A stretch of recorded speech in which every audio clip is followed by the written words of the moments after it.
Captain Lee Wan pressed his palms against the cold metal of the command console as alarms blared throughout the cargo ship. The bridge lights flickered between normal white and emergency red, casting strange shadows across the faces of his crew.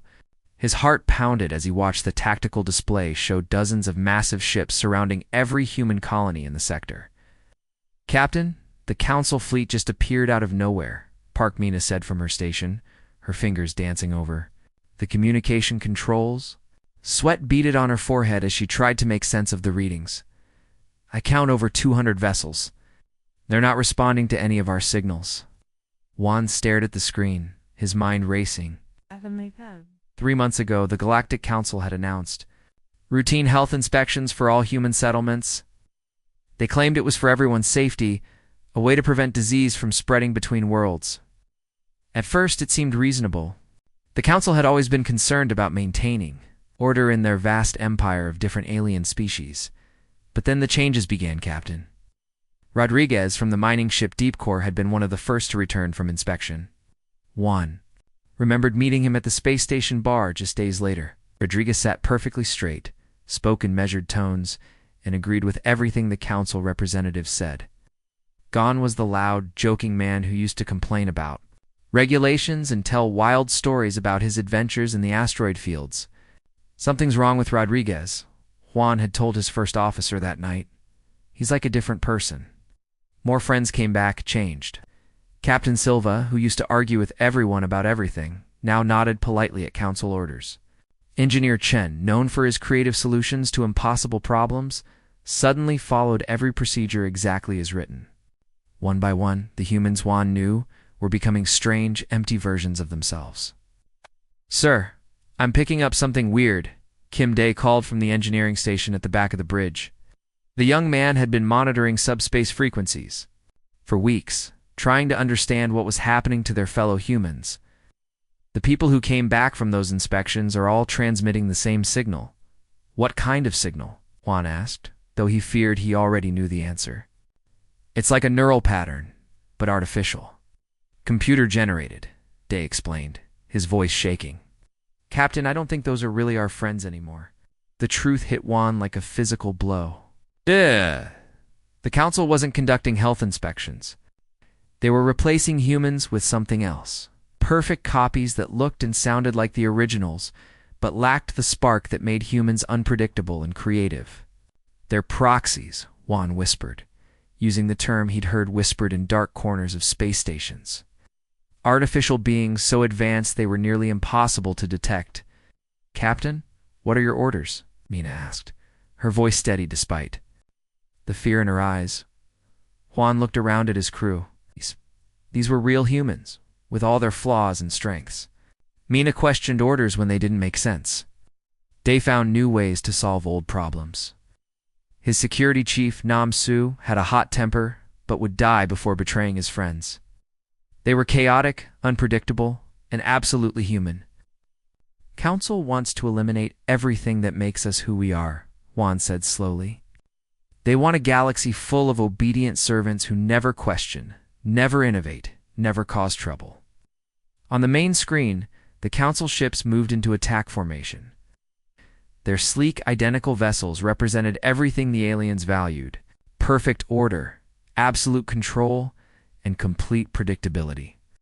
For centuries, humans had been the wild card in their carefully planned empire.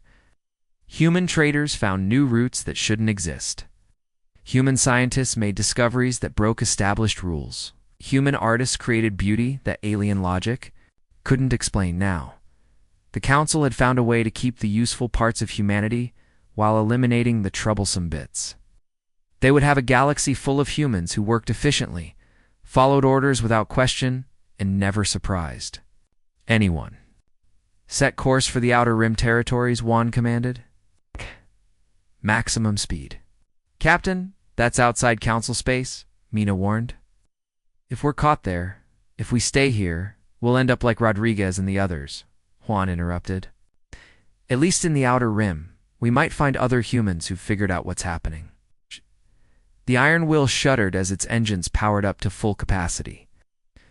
Through the viewport, Juan watched his home station grow smaller and smaller.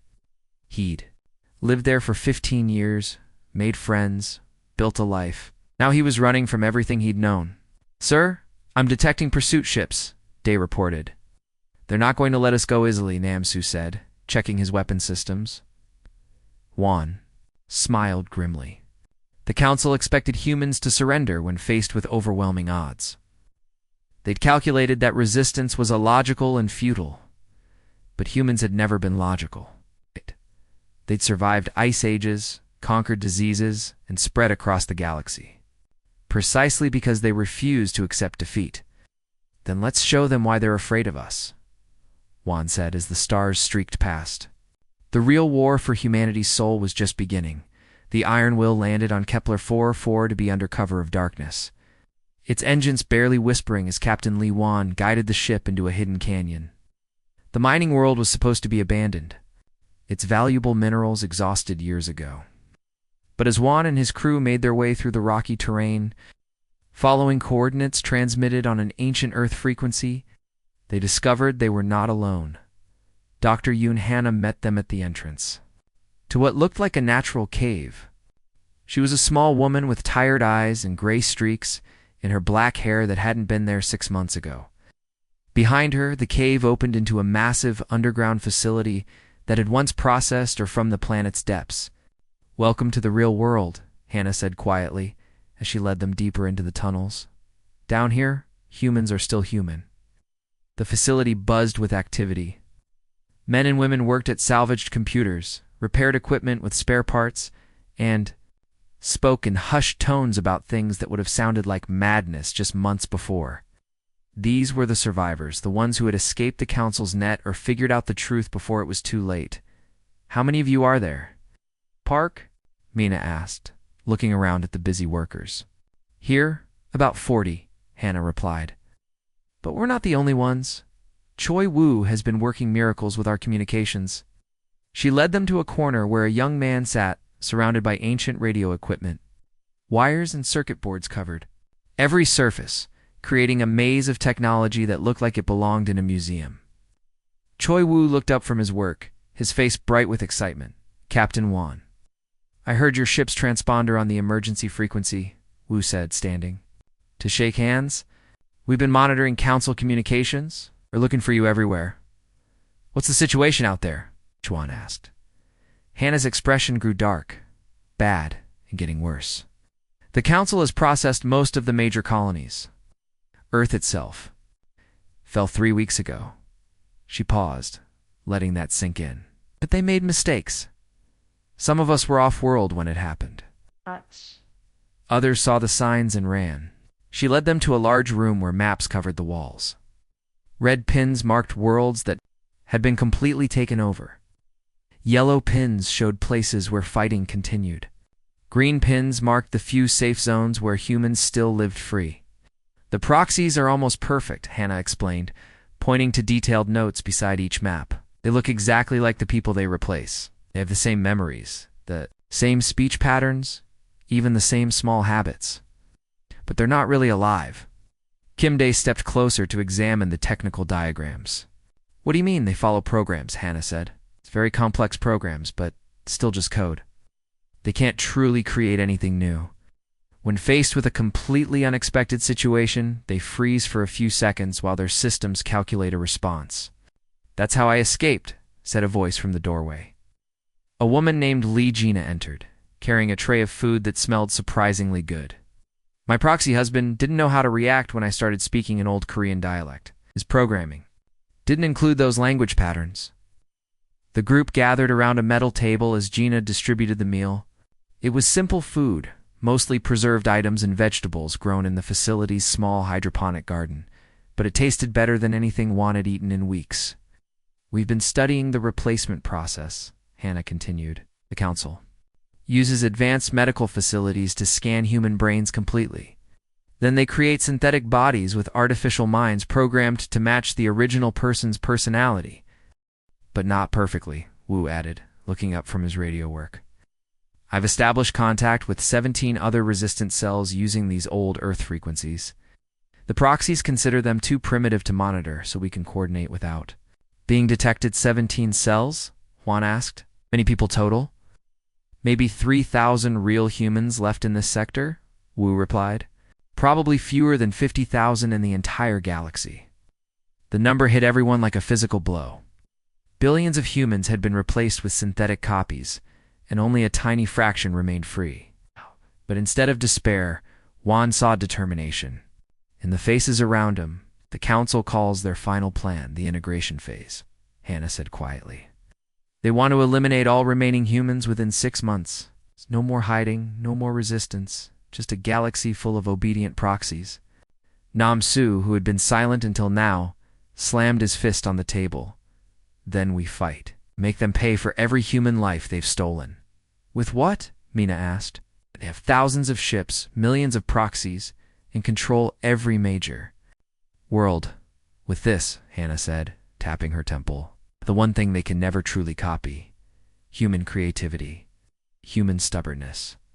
The ability to find solutions that shouldn't exist and refuse to quit when any logical being would surrender. She stood and walked to a wall covered with technical drawings. They made us desperate, and desperate humans are the most dangerous. Force in the universe. We're going to use their own perfection against them. Juan looked around the room at the faces of the last free humans he might ever see. They were tired, scared, and outnumbered beyond belief. But they were still fighting, still hoping, still human. Then let's get to work, he said. The damaged proxy lay on the metal table like a broken doll. Synthetic skin had been torn away. During the firefight that brought it down, revealing the complex machinery underneath, Choi Wu worked carefully with his tools, his hands steady, despite the importance of what he was doing. 3 months of hiding and fighting had led to this moment. Be very careful, Dr. Yunhano warned from beside him. If we damage the neural core, we lose our only chance to understand how they work. Captain Li Huan watched from across the room as Wu connected cables to the proxy's exposed circuits. The underground facility was quiet except for the hum of machinery and the soft voices of technicians working at their stations.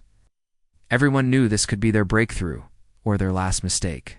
Got it, Wu said suddenly, his voice filled with excitement. The neural pathways are active. I can see the data streams. On the makeshift screen, lines of code scrolled past faster than human eyes could follow. But Wu had spent months learning to read the alien programming language. His fingers flew over the keyboard as he traced the data flows. This is incredible, he whispered. They're not just individual units. Every proxy is connected to every other proxy through quantum communication. Channels. They share everything instantly. Memories, experiences, tactical data, even emotional responses. Hannah leaned closer to the screen. That's how they maintain perfect coordination. When one proxy learns something, they all learn it immediately. But look at this, Wu said, pointing to a specific section of code. The network connection is their primary system. Everything else runs through it. Their personalities, their memories, even their basic functions. The implications hit Juan like lightning. If we can access that network, we can reprogram them all at once, Hannah finished, her eyes wide with understanding. Turn their greatest advantage into their greatest weakness. But accessing the network meant getting to its source. Wu traced the quantum signals back through layers of encryption and security protocols. The trail led to a single point in space, the Council's central command station orbiting Centris Prime, the galactic capital. It's impossible, Parkmina said when Juan explained the plan during their next meeting. Centris Prime is the most heavily defended system in the galaxy. The command station has shields that could stop a small fleet. For proxies, maybe, Juan replied. But proxies think logically. They calculate risks and probabilities. They would never attempt something with such low chances of success. Nam Su, the team's combat specialist, studied the stolen blueprints of the command station. Security systems are designed to stop conventional attacks. But what if we don't attack conventionally? Li Jina, their best systems expert, nodded slowly. Human unpredictability. We do something so illogical that their computers can't process it properly. As they planned, Choi Wu continued monitoring council communications. What he discovered changed everything they thought they knew about the war. "Listen to this," Wu said, playing back an intercepted transmission between council leaders. The alien voices spoke in their own language, but Wu had learned to translate the basic meanings. "The human problem grows worse each cycle," one voice said. "Their chaotic nature continues to disrupt our established systems. The proxy solution must be implemented faster," another replied. "Human unpredictability has caused 17 major system failures in the past year alone. They innovate solutions that should not exist," a third voice added. "Their art forms influence our own populations in ways we cannot predict or control." Juan felt his blood run cold as he listened. The council wasn't replacing humans because they were inferior. They were replacing humans because they were too disruptive to the aliens' perfect order. "They're afraid of us," Hannah said quietly. "Because we're strong, but because we're unpredictable." More intercepted messages revealed the depth of the council's fear. Human traders had discovered new hyperspace routes that alien scientists said were impossible. Human artists had created works that inspired alien populations to question their rigid social structures. Human engineers had solved problems in ways that broke established scientific rules. "For 300 years, we've been the chaos factor in their ordered universe," Juan realized. "Every time they create a perfect system, humans find a way to break it or improve it in ways they never expected. And now they want to eliminate that chaos," Gina said. "Place us with copies that follow their rules." "But they made a mistake," Wu added, looking up from his work on the proxy. "They connected all their artificial humans to one network. They created a single point of failure." Namsu smiled grimly. "And we're going to be the chaos that breaks their perfect system." The strike team came together over the next week. 12 volunteers who knew they might not return. Each had lost friends or family to the proxy replacements. Each had skills that made them valuable to the mission. "Remember," Juan told them as they prepared to leave the underground base, "we're not just fighting for our own lives. We're fighting for the right to be human, messy, unpredictable, creative, and free." As their stolen ship lifted off from Kepler 44 to B, heading toward the heart of the Galactic Empire, Juan looked back at the mining world one last time. Below, the remaining free humans continued their work preparing for whatever came next. The Council had tried to eliminate human chaos from their perfect galaxy. Now they were about to learn why that chaos had been so dangerous in the first place. The stolen transport ship drifted silently toward Centrus Prime's orbital command station, its hull scarred and engines deliberately damaged to look like a disabled vessel. Captain Li Huan crouched in the cargo hold with his strike team, listening to the fake distress signals Park Mina was broadcasting from the bridge. "Council patrol ship, this is cargo vessel Lucky Strike," Mina said in a panicked voice. "We've suffered critical engine failure and are requesting immediate assistance." Through the small porthole, Juan could see the massive command station growing larger. It was a gleaming structure of metal and crystal, beautiful in its alien perfection. Defensive platforms surrounded it like deadly flowers, their weapons tracking any ship that came too close. "They're buying it," whispered Kim Dae from his position at the sensor array.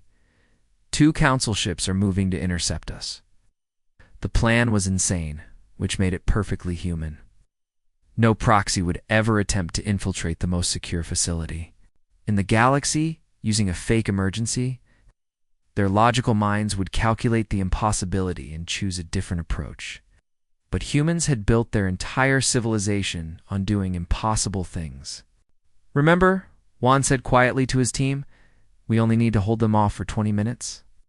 That's how long Gina and Wu need to upload the virus." Namsu checked his weapon for the 10th time. "What if their defenses are stronger than we expected?" "We improvise," Juan replied. "It's what humans do best." The council ships docked with their transport, and armored alien soldiers boarded to conduct their inspection. They expected to find a crew of frightened humans begging for help. Instead, they found 12 humans with nothing left to lose. The fight was brief but violent. Human weapons, designed for maximum damage rather than elegant efficiency, tore through alien armor that had been built to stop energy beams, not explosive rounds.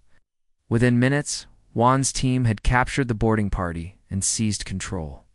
of one council ship? Go, go, go. Juan shouted as his people poured into the alien vessel. The ship's proxy crew never had a chance to react.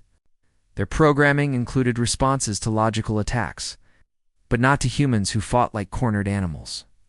Using the council ship's access codes, they docked directly with the command station. Alarms blared throughout the facility as security forces rushed to contain what they thought was a minor boarding incident. They had no idea that two of the most dangerous humans in the galaxy were already inside their most secure systems. Choi Wu and Lee Gina moved through the station's data core like ghosts, their stolen access cards opening every door. Years of studying captured proxy technology had taught them exactly where to go and what to look for. There, Gina said, pointing to a massive quantum computer that hummed with barely contained energy. That's the network core. Every proxy in the galaxy connects through this system. Wu opened his equipment case and began connecting cables to the alien machine. His hands shook slightly as he worked. Everything depended on the virus he had spent months creating. It was unlike any computer program ever written, designed not to destroy but to confuse. "I'm in," Gina reported through her COM unit. Beginning upload of the Chaos Protocol. The virus flowed into the quantum network like water. Finding cracks in stone, Wu had designed it to be beautifully, chaotically human. Instead of trying to shut down the proxy network, it introduced random thoughts, contradictory emotions, and impossible questions across the galaxy. The effects began immediately. On Earth, a proxy father stopped reading to his synthetic children and stared at the book in confusion. Why was he pretending to feel love for beings who were not real? What was the point of this charade? On Mars, proxy workers in the mining facilities suddenly questioned their orders. Why should they follow commands from beings they had never met, who decided that efficiency was more important than freedom? On Titan, proxy artists put down their brushes and stared at their paintings. They had been programmed to create beautiful works that followed established patterns. But something new was stirring in their artificial minds, the desire to create something that had never existed before. Meanwhile, deeper in the command station, Juan's team made a discovery that changed everything. In the council leader's private archives, they found files that revealed the aliens' darkest secret.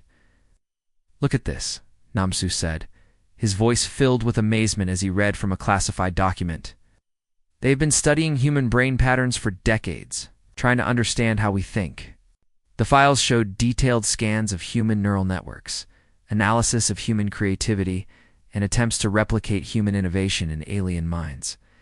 The council leaders had been secretly experimenting on themselves, trying to become more like the humans they were trying to eliminate. They wanted our chaos, Juan realized, reading over Namsu's shoulder. Our ability to find solutions that shouldn't exist. Our refusal to accept that something is impossible. The irony was perfect and terrible. The aliens had spent centuries trying to maintain perfect order, but their civilization had become stagnant. They stopped growing, stopped innovating, stopped dreaming of better futures. When humans arrived in their galaxy, they brought the chaos that sparked new ideas and broke old patterns. The council feared human unpredictability, but they also desperately needed it. So they tried to have both: eliminate the troublesome humans while stealing their creativity for themselves. "Upload complete," Gina's voice crackled through the COM. "The virus is spreading through the entire network," as alarms blared throughout. The station, Juan smiled grimly. The council had created the perfect system to control their artificial humans. Now that same system was turning their greatest weapon against them. The morning sun of Centris Prime cast long shadows through the massive windows of what had once been the Galactic Council's most sacred chamber. Captain Lee Wan stood at the head of the great table where alien leaders had made decisions for thousands of worlds. Now, human voices filled the room as representatives from across the galaxy discussed the future of their new federation. 6 months had passed since the chaos virus had spread through the proxy network. What followed was unlike anything the galaxy had ever seen. Artificial humans, suddenly gifted with the ability to question and doubt, had not simply shut down. Instead, They had chosen to help their human creators reclaim their stolen lives. Doctor? Yoon Hannah entered the chamber, carrying a datapad filled with the day's reports. Her gray hair had grown longer, and the tired lines around her eyes had softened. The underground bunkers and desperate fights seemed like memories from another lifetime. The restoration process is nearly complete, she said, setting the pad. On the polished table, we've successfully returned over 40 million people to their original human forms. The proxy technology, when used properly, can reverse the replacement process without any permanent damage.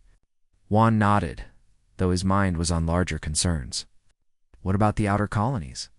The ones we couldn't reach during the first wave? All liberated, Hannah replied with a smile. The proxies there chose to help once they understood what had been done to them. It turns out that artificial beings with free will are just as interested in justice as we are. Through the great windows, Juan could see the orbital shipyards that had once built vessels for the Council's fleet. Now they hummed with activity as human engineers and their proxy allies worked together to create something new. Ships designed not for war or control, but for exploration and discovery. Sir, called Park Mina from her position at the communication station. The Council delegation is here for their scheduled meeting. The irony was not lost on Juan. The same aliens who had tried to eliminate humanity now waited outside, asking for permission to join the Federation humans had created. Their perfect order had crumbled when faced with human chaos, but instead of destroying them, the humans had offered them something better, a chance to grow and change. Send them in, Juan said.